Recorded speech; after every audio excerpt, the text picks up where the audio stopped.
the earth quakes, all hell breaks loose. Oh my God, we're having an earthquake. Wait a minute. Hold on. They strike with lightning speed, a huge bolt of destruction. These forces baffle experts who are on a desperate mission to predict when and where the next big one will hit. With each earthquake, you have things that you didn't predict before. We'll circle the globe, examining significant earthquakes of our time, each more powerful than the last, each with its own compelling mysteries, each propelling us towards a projected mega disaster, a monster quake that could rock our world.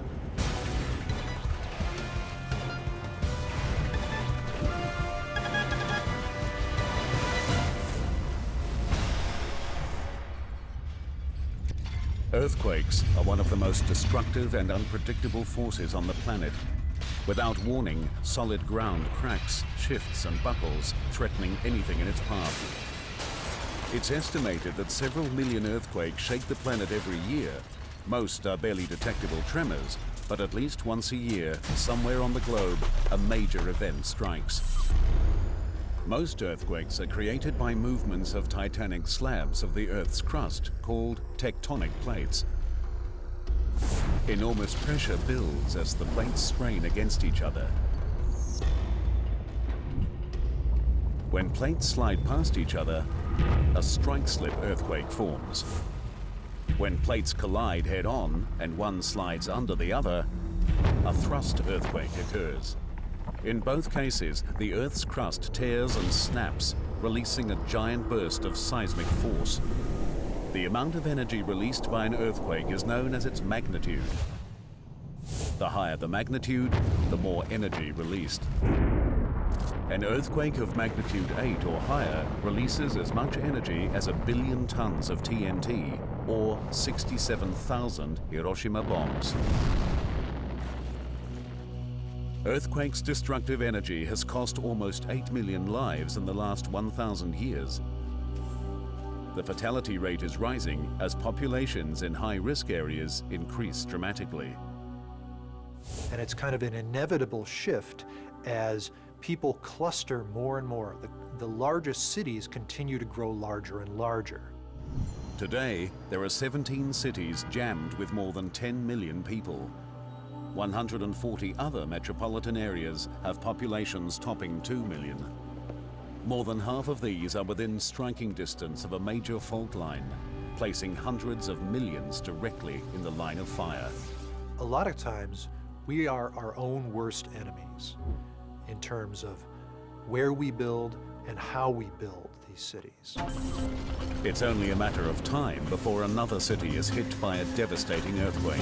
To prepare for the inevitable future, it's essential to learn from the past.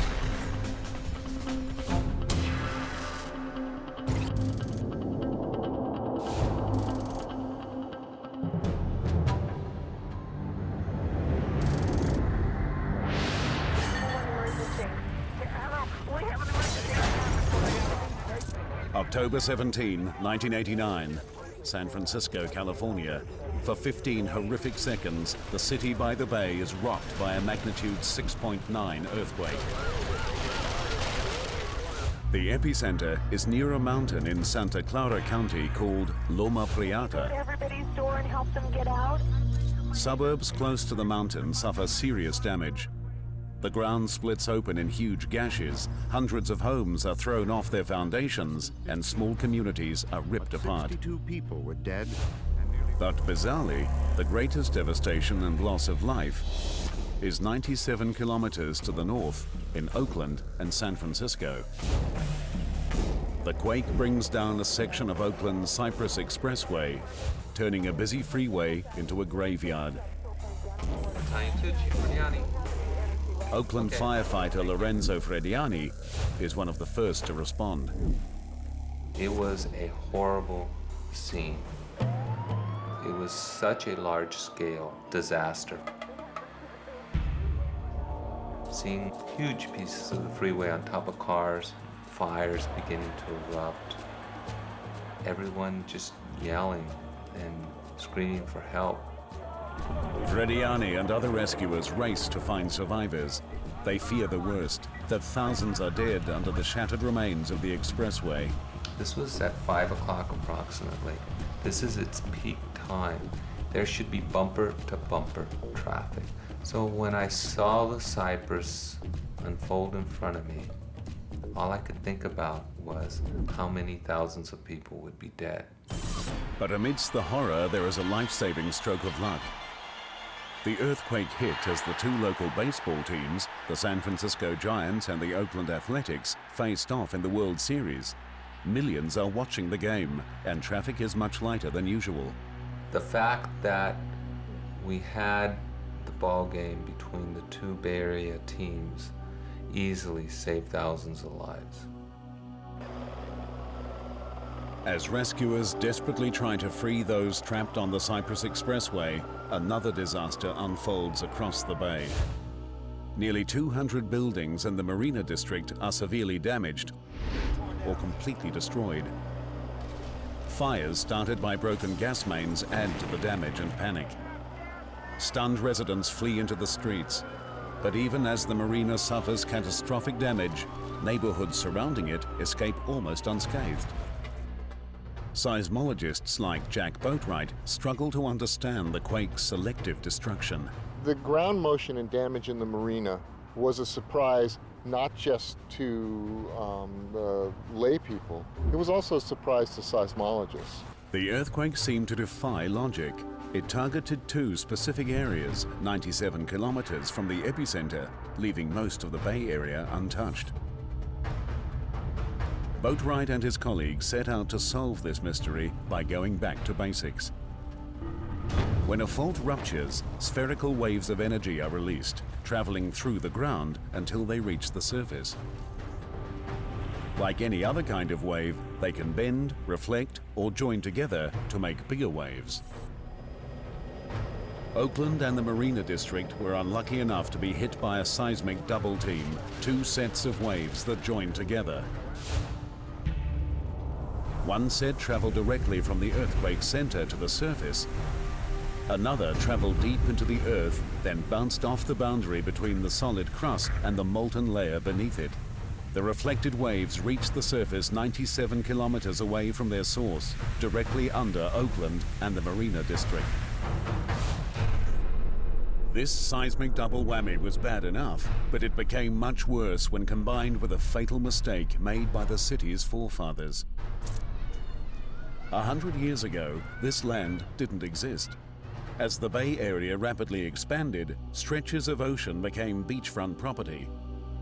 The shallow edges of the bay were filled in with sand and debris. The difficulty is these very fine and clean sands. When an earthquake occurs and you start shaking them, there's really nothing binding the sand together. It becomes actually a liquid. Liquefaction is a deadly side effect of many large earthquakes. As solid ground turns to liquid, roads are destroyed, buildings topple, and underground pipes rupture. Liquefaction severed a gas main in the marina, igniting an inferno. The total cost of the quake was huge. 63 people died, 4,000 were injured, and 20,000 structures were damaged or destroyed. For seismologists, the 6.9 Loma Prieta quake was a brutal wake-up call. They were surprised by the reflection of seismic waves that struck the Marina District and Oakland. With each earthquake, you have things that you didn't predict before. Every earthquake is, in fact, a learning experience. But the 1989 Loma Prieta quake was not the worst to strike San Francisco. The same side effects of liquefaction and fire killed thousands when a much bigger earthquake struck, destroying most of the city by the bay.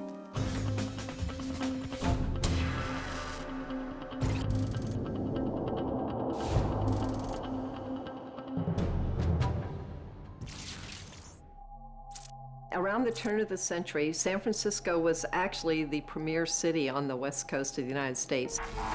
The city featured luxury hotels and modern high-rise buildings. But in 1906, many came crashing down. The earthquake occurred about 5:12 in the morning on April 18th. And when it occurred, it essentially occurred without warning. A loud roar jolted thousands out of their beds. Seconds later, a giant shockwave hit the city, shaking buildings to their foundations. The West Coast's economic and architectural center lay in ruins. At the time, seismology was in its infancy, and the quake's cause was not well understood. We now know the city was caught in the middle of an ancient battle between the Pacific and North American tectonic plates, an infamous war zone called the San Andreas Fault. These mighty slabs of crust are scraping past each other directly beneath San Francisco.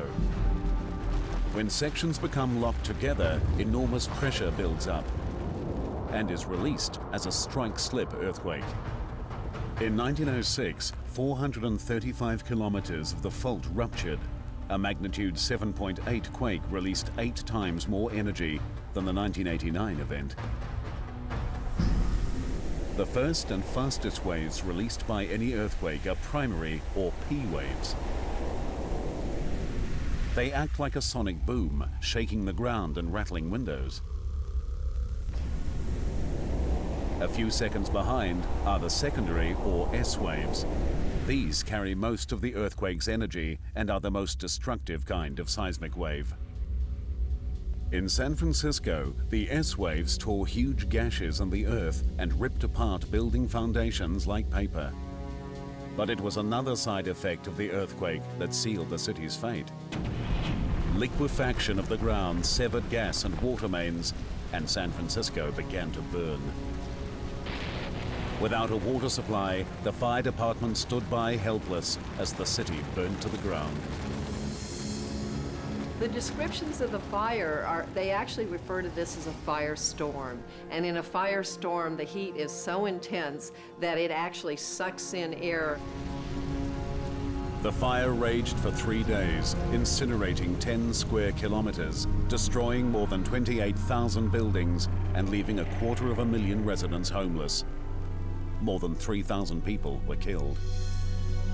The 1906 event proved that an earthquake's complex side effects can be more devastating than the quake itself. 80 years later, a bigger earthquake crippled a city 45 times larger than San Francisco. The key culprits, a totally different seismic side effect combined with disastrous city planning. But even that quake is dwarfed by a potential mega-quake, an event of enormous power and consequence. The San Francisco earthquakes of 1906 and 1989 showed how reflection and liquefaction can have tragic consequences. In 1985, one of the largest cities in the world was crippled by an earthquake with even stranger and more unpredictable effects. It proved that where you build a city is as important as how you build it.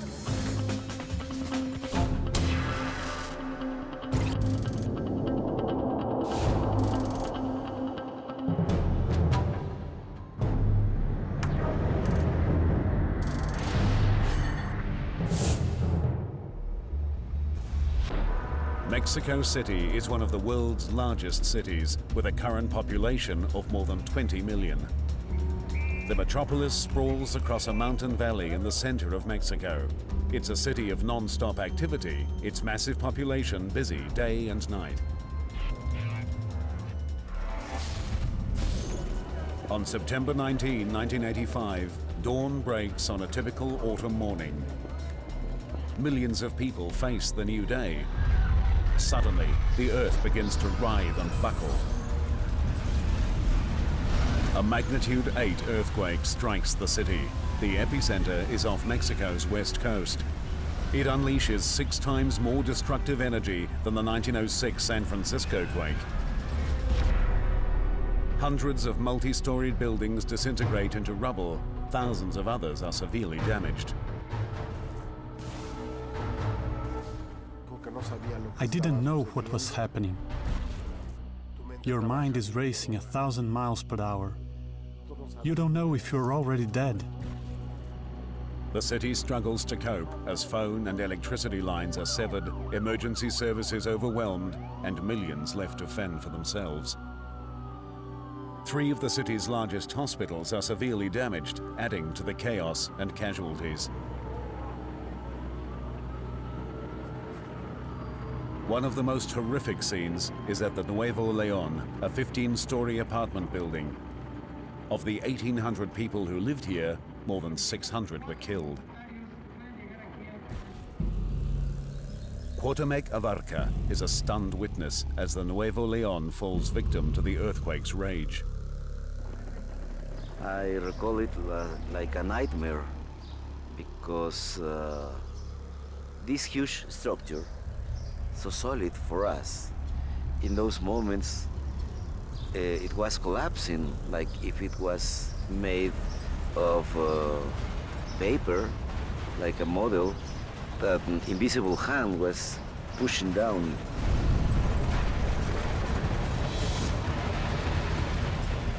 Cuauhtémoc and dozens of his neighbors rush to the demolished apartment building and with their bare hands begin a desperate struggle to rescue survivors. There was a survivor, he was trapped by the debris. We couldn't move the concrete above him. It was so heavy. I was holding the right hand of this man, trying to encourage him. He was complaining, "This is so painful, it hurts." And he died. The death toll is estimated at anywhere between 9 and 35,000. The true number may never be known. Why was this mighty city victim to such devastation? Mexico City is in the center of the country, hundreds of kilometers away from the earthquake's epicenter. And why were some areas practically annihilated while others were left untouched? For seismologists like Sina Lomnitz, this disaster would change their understanding of seismic waves. There are various surprising factors that intervened to cause this particular earthquake to be a disaster. The quake was triggered by movements of the Cocos Plate, which collides with the North American Plate off Mexico's west coast. Unlike the San Andreas Fault, where 2 plates are sliding past each other, Mexico is the scene of a tectonic head-on collision called a subduction zone. Normally, one plate slides smoothly under the other, but when a section becomes stuck, enormous pressure builds up in the rock.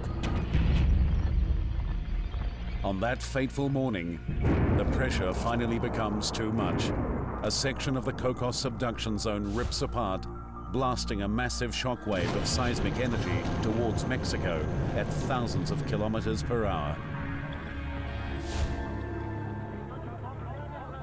During most earthquakes, the greatest damage occurs close to the epicenter. This one is different. Coastal areas suffer some significant damage. But Mexico City, located 322 kilometers inland, bears the biggest brunt of the earthquake. Bizarrely, most of the city is barely damaged, while small specific areas are almost completely destroyed. Buildings between 6 and 15 stories high suffer the most. Shorter and taller structures in the same block survive virtually unscathed. To solve the perplexing mysteries, Lomnitz and his colleagues searched directly beneath their feet. Mexico City has a rather unusual location for a large city. 700 years ago, what today is Mexico City was a lake. The Aztecs built their capital city, Tenochtitlan, on an island in the middle of the lake. It was a massive complex of canals and causeways, with a structure as complex as any European city at the time. When the Spanish conquistadors captured and totally destroyed Tenochtitlan, they filled in the lake and constructed their own city directly on top of it. Centuries later, this turned out to be a very bad idea. The sedimentary layer on which the downtown area is built is a layer of very soft clay. It's practically a jelly. It's almost water. This ancient lake bed holds the key to the earthquake's strangely selective damage patterns. Over the first 3 days after the earthquake, we realized that severe damage, structural damage, had only occurred on the former lake area. The layer of soft lake bed was not just unstable, it acted like a seismic amplifier, trapping seismic waves and actually boosting their strength. Just like jelly will keep wobbling long after you shake it, the layer of mud under Mexico City continued to shake for 4 minutes after the earthquake. This is the major cause of the disaster. But that didn't solve the mystery of why buildings between 6 and 15 stories suffered the most damage. The answer came in the form of another destructive combination of seismic waves and loose sediments, a phenomenon known as resonance. Every object has a certain frequency that makes it resonate. If a singer hits the right note, they can shatter a glass just by subjecting it to its unique resonant frequency. Even a large object like a high-rise building can resonate. Depending on its size and structure, there is one energy frequency that will make it vibrate. By incredibly bad luck, the seismic waves trapped and amplified by the layer of mud under Mexico City were exactly the right frequency to make 6 to 15-story buildings resonate. The buildings began to vibrate, shaking themselves to pieces. Others smashed into their neighbors like battering rams. These freak circumstances doomed Mexico City. Many important facilities such as hospitals and schools were in the fatal size range singled out by the earthquake's fury. The Mexico City quake was a tragic example of the dangers of building on soft or reclaimed land. The unstable soils amplified the quake's effects and unleashed complex and deadly patterns of resonance. Today, buildings cannot be constructed on the unstable lakebed. Building codes and civil emergency plans are enforced to help prevent future disaster. The people of Mexico City know they're at risk from earthquakes, but millions of others live in striking distance of rare, mysterious quakes and don't even know it. And we're moving closer to an even bigger quake, a potential scenario that will combine liquefaction, fire, and other deadly side effects in a brutal mega disaster. San Francisco and Mexico City both fell victim to earthquakes spawned by the volatile boundaries between tectonic plates. Half the world's large cities are within striking distance of major faults like this, but the other half are not necessarily out of danger. There is a totally different type of earthquake. These rare rogue events strike seemingly from nowhere, ravaging areas thought to be immune to earthquakes.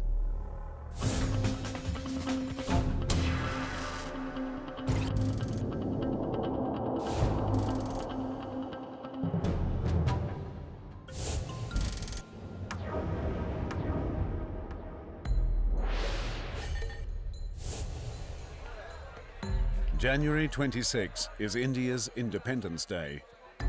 But in 2001, the celebrations are forgotten when a massive earthquake strikes the western province of Gujarat.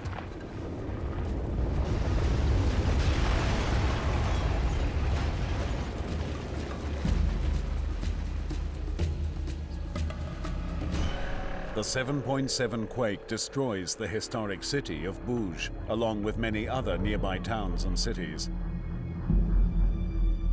20,000 people are killed and 1 million homes lost or damaged. 200 villages are wiped from the map. Paul Bowden is a Memphis, Tennessee-based seismologist who traveled to India to study the quake. What we saw was an immense amount of devastation. The human toll was incredible. It was a horrible place to actually be doing the work that we had to do. For scientists like Bowden, the most stunning aspect of the quake is not the scale of the damage, but the fact that it occurred at all. According to the theory of plate tectonics, this earthquake should not have happened. Central Asia is no stranger to deadly quakes. Over 1 billion people live close to a massive tectonic collision as the Indian plate plows head-on into the rest of Asia. The Himalayas, the largest continental mountain range on Earth, are the crumpled wreckage of this collision. This volatile plate boundary has spawned numerous deadly earthquakes. The 2005 Kashmir quake killed almost 80,000 people in Pakistan and northern India. It was magnitude 7.6, not huge, but powerful enough to flatten hundreds of thousands of buildings. But Bhuj is 200 kilometers away from the dangerous Himalayan plate boundary. Large earthquakes shouldn't happen here. But there's these rogue 5% that happen away from plate boundaries. And we don't have a very good understanding of what drives these kind of earthquakes. These mysterious rogue disasters are called intraplate quakes. The 2001 Bhuj earthquake was an important opportunity to study one of these rare events. But Bowden and his team had a more urgent reason to travel from Memphis to India. The largest intraplate earthquakes in history happened right in their own backyard.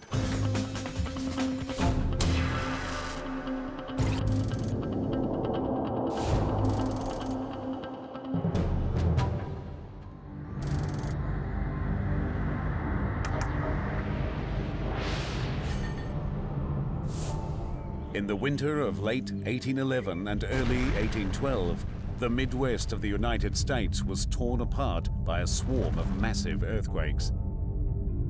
They were probably bigger than any quake to hit California and are named after an ordinary town with an extraordinary secret, New Madrid.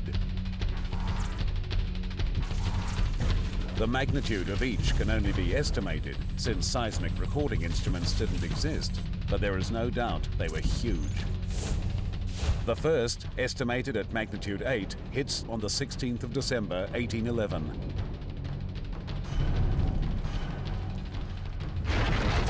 Houses and buildings are torn apart, entire forests are wiped out. Enormous cracks split and tear the earth. The placid Mississippi becomes a raging torrent of rapids and waterfalls. But this was only the beginning. A month later, another giant quake, estimated at magnitude 8, tears the frontier town of New Madrid, Missouri, to pieces. 2 weeks after that, a third magnitude 8 quake strikes. Over the next 2 months, almost 2,000 smaller tremors strike. The effects are felt throughout the entire eastern half of the United States. In New Madrid, in the middle of the plate, to have a large earthquake, a huge earthquake, is astounding. And then to follow it up with 2 other events that were as large or larger, just incredible. This incredible series of earthquakes seems to have come from nowhere. This is the flat, stable center of the North American plate. It's supposed to be safe from large earthquakes. Reelfoot Lake, 24 kilometers from New Madrid, is famous for its fishing. But seismologist Roy Van Arsdale hasn't come for the largemouth bass. For him, Reelfoot holds the key to unlocking the mystery of the New Madrid quakes. 200 years ago, this lake didn't exist. Well, this serene swamp and lake area was rocked severely during the winter of 1811-1812 in a series of 3 giant earthquakes. It was the third one in March that is responsible for the formation of this lake. Reelfoot Lake's peaceful appearance is deceptive. Beneath its calm waters, scientists have made an earth-shattering discovery. There's microseismic activity, meaning little earthquakes are occurring all the time out here. So there are seismometers planted in the landscape around us, measuring, recording these earthquakes. Deep under Real Foot Lake and New Madrid is a mysterious fault system that spawned the huge earthquakes of 1811, 1812. It continues to generate small earthquakes today. But this discovery raises even more questions. If the New Madrid fault is not a plate boundary, then what is it? The answer to that lies far away in Ethiopia. This is part of Asia and Africa's Great Rift Valley, a fault system that stretches 4,800 kilometers from northern Syria to Mozambique. The earth here is splitting apart and bleeding molten rock. A tectonic plate is being torn in half and pushed apart, a process called rifting. 500 million years ago, this almost happened in the peaceful plains of the Midwest. A surge of magma spewed up from the molten interior of the Earth, eating through the crust beneath the ancient Midwest. But before the plate was completely split, the magma retreated, leaving behind vast cracks in the Earth's crust. As pressure builds up on this fault system, it's released as massive earthquakes. A similar failed rift has been found near the city of Bhuj in India. The buried rifts under Bhuj and New Madrid solved part of the mystery. But there are still many things scientists don't understand about intraplate earthquakes. They have no idea what triggers these rogue disasters or where they will strike next. We really don't have a good working model for what drives these intraplate earthquakes. This is still quite the mystery in seismology, geology that a number of us are working on, and we just don't have an answer to that right now. In 1811 and 1812, the New Madrid earthquakes struck sparsely populated areas. Today, millions of people living in cities like St. Louis and Memphis are within striking distance of the New Madrid fault system. If it wakes again, the human and economic toll will be devastating. It would be foolish to think that it couldn't happen again, that it's over. There's no scientific evidence that whatever is giving rise to these earthquakes has gone away. The New Madrid quakes were the largest intraplate earthquakes in history, but they pale in comparison to a massive tectonic rupture that ripped through Chile, producing the largest earthquake on record. And even that catastrophe is not the worst-case scenario. Experts believe a giant earthquake lies in wait, one whose shockwaves will ravage a nation and shake the entire planet. There is one earthquake that towers over all others, one so massive it changed the shape of a nation and killed people half a world away. This is a staggering event that rates as the largest on record.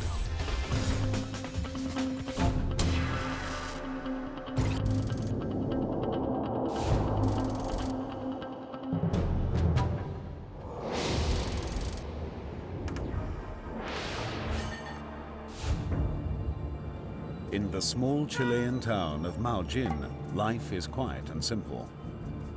Its 1,500 residents depend on the sea and the soil to survive.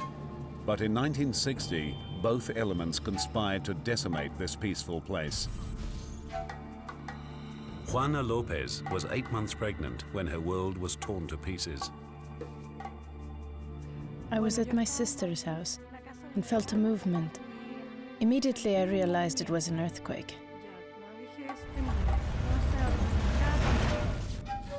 Nelly Gallardo was also caught by the earthquake's violence. We couldn't stand up. We had to sit down and hold to a fence. But the fences were moving like this. Then the earth started to open.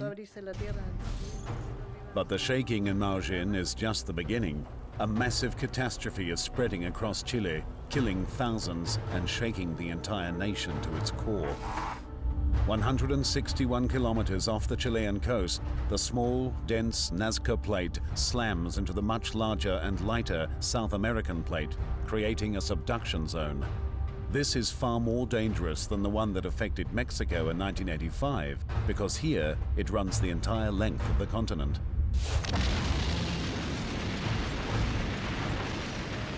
On May 22, 1960, the Nazca subduction zone spawns the largest earthquake ever measured by scientists, a massive magnitude 9.5.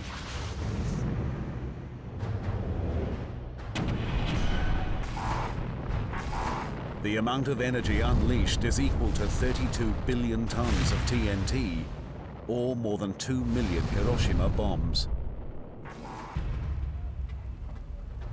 The intense seismic waves tear apart cities caught in their path. Buildings topple, the ground turns to liquid, landslides sweep down mountain slopes, and cliff fronts collapse into the ocean. The city of Valdivia, close to the epicenter of the quake, is besieged. Almost half the city is reduced to rubble. But this is just the beginning. The fault rupture sets in motion a chain of events that ruins lives for generations and permanently scars the landscape. Today, Valdivia is once again a thriving city, a strategically important point at the meeting of three rivers. But take a closer look, and there are secrets beneath the water. Mysterious streets that plunge into nowhere, drowned foundations, and ghost-like ruins along the river's banks.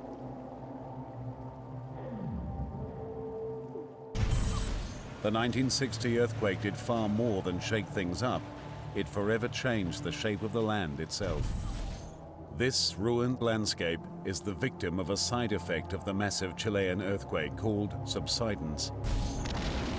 Valdivia's fate was sealed hundreds of years before the quake. For centuries, pressure built up along the boundary of the two great tectonic plates off Chile's coast.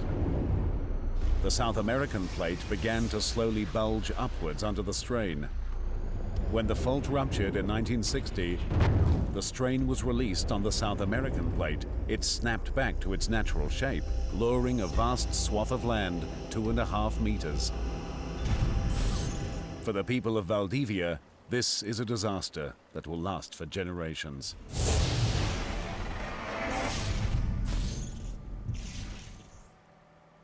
Most of this area before the 1960 earthquake used to be pastures, high-quality pastures. The ground dropped 2 meters down, and now the tides cover every day this land. So there was a huge damage on the economy of these people here because they lost the soil, the better soil of the area. Over 200,000 square kilometers of Chile's coast subsided after the earthquake. But incredibly, even this was not the most deadly part of the day. They said we need to be prepared because the sea is coming in, the tsunami's coming, and we have to climb up the hill. Just 15 minutes after the massive quake, a series of giant earthquake-generated tsunami waves slam into the coast. Some are 18 meters high. From her vantage point on the hill above Maujin, Juana watches as half the town is washed away. The waves were coming in, trying to imprison us. We heard another wave coming, starting to move the houses that were on the shore, making them hit one another. It was a terrific noise, a noise that scared us. But Nelly Gallardo had no time to get to safety. She was caught by the full fury of the waves. As the wave was advancing, trees and other things were disappearing in its path. I climbed up into some trees, but when the second wave came, the trees were not strong enough to hold us. So I jumped onto a log and tried to hold on and keep my face out of water. Then a boy climbed onto the log too. 122 people from Maujin drowned that night, but somehow Nelly survived. The giant waves wreaked havoc far beyond Chile. They radiated out from the fault rupture, striking other unsuspecting Pacific locations. 15 hours after the earthquake struck, the tsunami reached Hawaii. The port city of Hilo was devastated and 61 lives lost. 7 hours later, the tsunami hit Japan, killing 122 people. The Philippines and the west coast of the United States also felt the waves of destruction that day. When it was all over, the Great Chilean earthquake killed 2,000 and left 2 million homeless. It remains the largest earthquake on record. But records were made to be broken. Scientists believe another giant earthquake lies in Chile's future, one that could be much, much worse. The evidence pointing towards a mega disaster lies on a remote section of coastline in southern Chile. This was once a big forest until the 1960 earthquake and tsunami devastated the area and left only twisted stumps. To the trained eyes of geologist Marco Cisternas, this deserted beach holds vital clues to Chile's seismic future. The 1960 event wasn't a unique event. Although it was a giant, it wasn't unique. In this outcrop, you can see there is a buried soil here. This is 1960 soil covered by a tsunami sand layer here.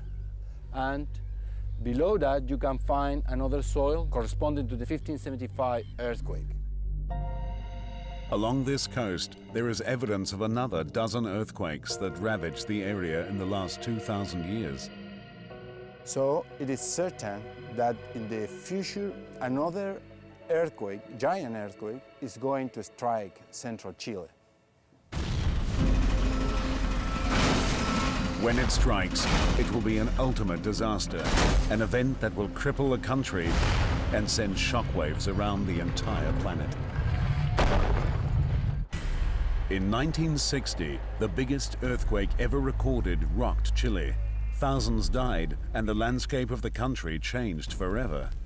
But scientists believe a far more destructive quake could be on Chile's horizon. Don Windeler is an expert in modeling disasters of the future. Using data from the giant 1960 quake and input from some of the world's leading seismologists, Windeler and his colleagues have created sophisticated models of potential earthquakes in Chile, including the ultimate worst-case scenario. There's no stopping the Nazca Plate from going underneath South America. We will continue to see large events over time in Chile. It's just a fact of life. The massive 1960 earthquake struck in the center of the country, where the population was relatively light. But if the Nazca Fault ruptured further north, near to Chile's largest cities, a major catastrophe would result. We're going to expect to see a lot more economic loss, a lot more casualties resulting from this event.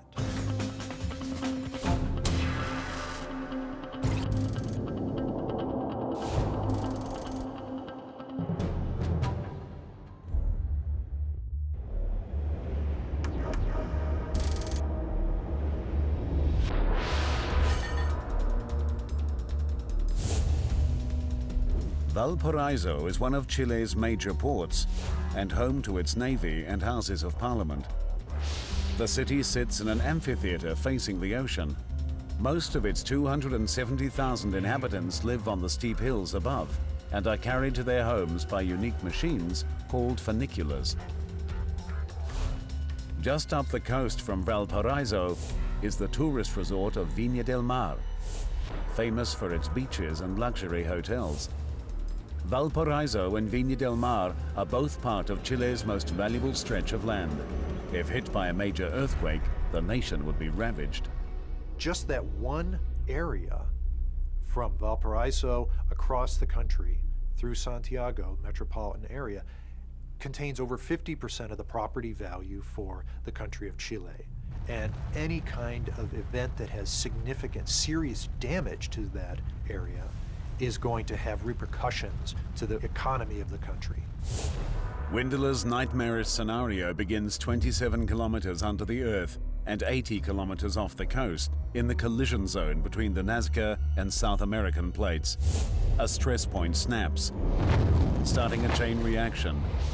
More than 1,400 kilometers of the subduction zone rip open like a zipper. Massive seismic shock waves spread from the rupturing rock. The primary waves speed out at 29,000 kilometers per hour.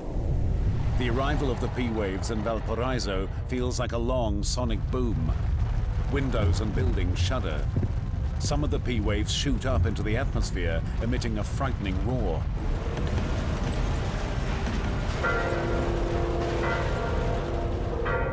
The secondary waves follow, carrying most of the earthquake's energy.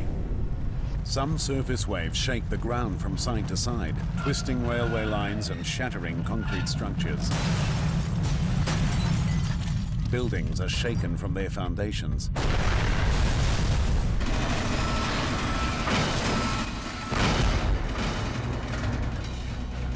Unstable areas of the cliffs surrounding Valparaiso collapse, taking many buildings with them. Below in the port, sediments amplify the seismic energy, prolonging the shaking and the destruction. Liquefaction ruptures gas mains, water pipes, and vital communication links. In addition to the deadly seismic waves, the earthquake rupture releases pressure on the South American plate. It pushes forward and flattens. Areas of the coast sink 2 meters. Entire structures collapse and flooding is rampant. Fires caused by broken gas mains rage out of control. As the city lies paralyzed and in ruins, the biggest killer of all is about to strike. As the South American plate is released and flicks upwards, it pushes up an enormous wave of water 967 kilometers long. Gravity quickly pushes it back, creating a massive wave, a tsunami. One side of the wave rushes towards the coast of Chile. It takes just 10 minutes to reach Viña del Mar.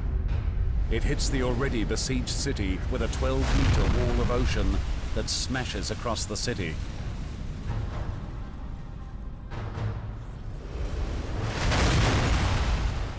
Thousands more lose their lives. The city is devastated. But the giant earthquake's deadly reach extends far beyond Chile. The same tsunami that pulverized Viña del Mar speeds across the Pacific for thousands of kilometers. Hours after the quake, huge waves strike New Zealand, Hawaii, and Japan. The west coast of the USA and the Philippines will also be hard hit. Chile's mega earthquake is now a global disaster. Taking the 1960 earthquake, this massive magnitude 9.5, and moving it closer to Valparaiso and Santiago is something that's not likely to happen anytime in the near future. It's highly unlikely. But at the same time, given what we know about Chile's tectonics and its past history, it's very difficult to exclude that from saying that it can't occur. Chile's mega disaster will probably not happen within our lifetimes. But scientists believe a major city will be struck by a devastating earthquake. We're setting ourselves up for larger catastrophes should an event occur near one of those cities. Experts agree that while it's impossible to prevent an earthquake, it is possible to prepare for one. There are really many things we don't know about earthquakes, but we do know one thing. The way to avoid disasters is to be prepared for them. When there is no surprise, there is no disaster.